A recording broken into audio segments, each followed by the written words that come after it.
There comes a moment, always in the silence, always when no one's around, when you meet that echo inside your own head.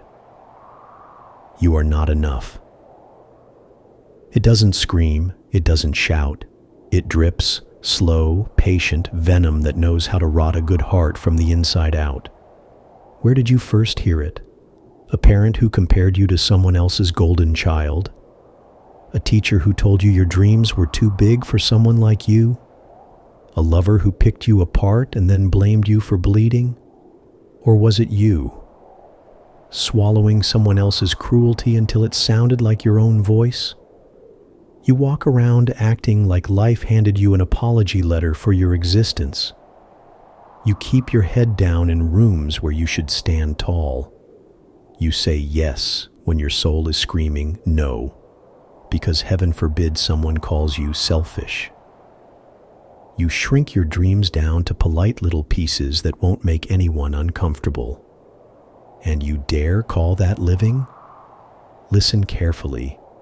You do not need anyone's permission to breathe fully. The people who benefit from your smallness will never clap when you decide to grow. So what? Clap for yourself, louder than their silence, bolder than their doubt. Here's the bitter pill. Some people hate you because you remind them of what they gave up on. Your fire makes them uncomfortable, so they'll hand you buckets of water, day after day, dripping poison dressed as advice. They'll say you're too much, too loud, too soft, too deep, too weird, too ambitious. It's never about you. It's always about how your enoughness burns their excuses alive.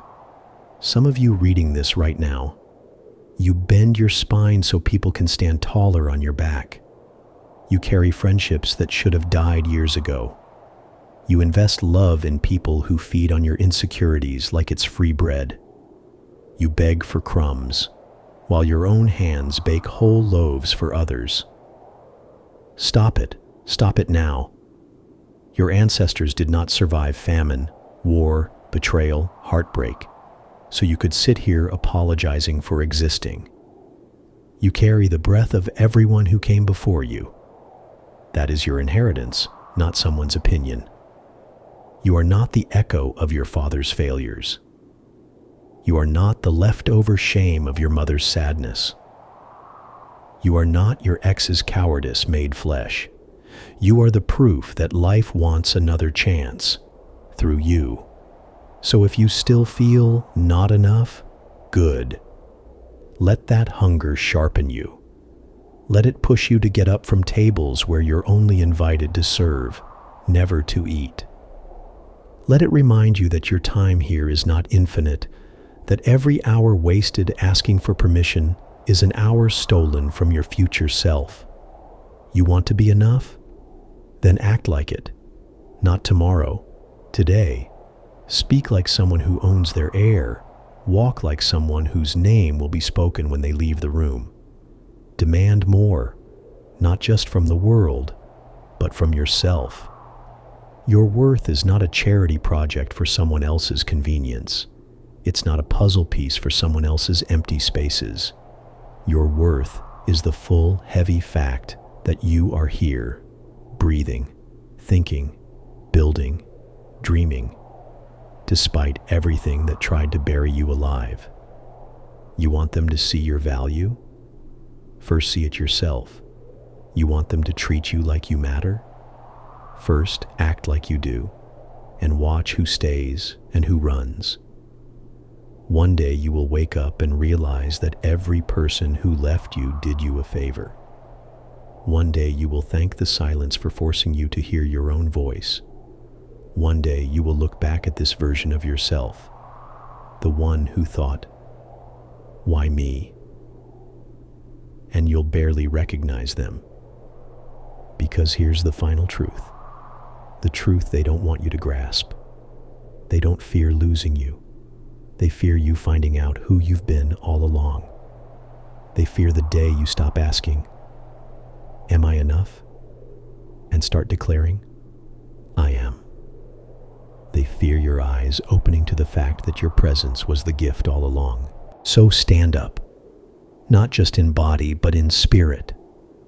Stop editing your light to fit in rooms that were never meant for your fire.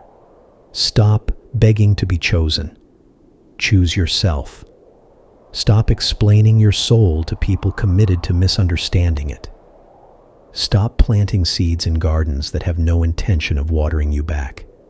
And when that voice whispers, "You're still not enough," smile. Whisper back, "Watch me." Then show them. But more importantly, show yourself. You are enough. You always were. You always will be. And the day you believe it for real, not just as a pretty quote, not just when it's convenient, but when you're raw and hurting, that's the day the whole damn world shifts. Remember this: you are not here to be liked. You are here to live so fully that your presence makes small minds uncomfortable and small rooms feel too tight to hold you. You are here to be the reason someone else remembers they are enough too. So stand, breathe, rise, and never, ever shrink again. So what do you do now? You stand guard at the gates of your mind. You decide who gets to enter and who must stay outside. You choose whose words take root and whose opinions die at your doorstep. Because if you don't protect your worth, someone will spend their life trying to cheapen it for you. Remember, you are not a half-built bridge for people who refuse to cross.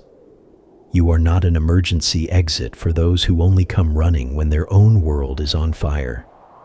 You are not a question mark in someone else's sentence.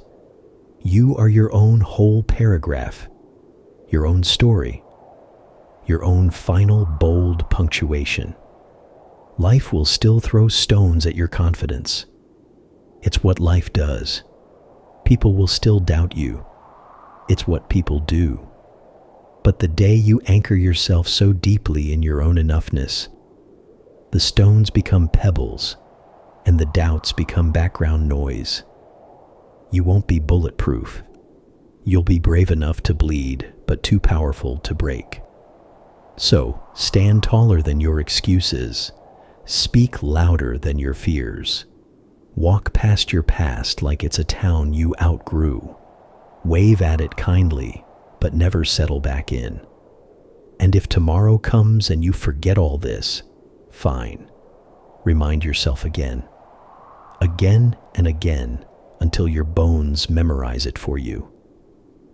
One day, someone will look at you and wonder how you did it, how you rose from ashes they thought would bury you, how you carried yourself like a crown no one could steal, how you turned not enough into more than they ever imagined.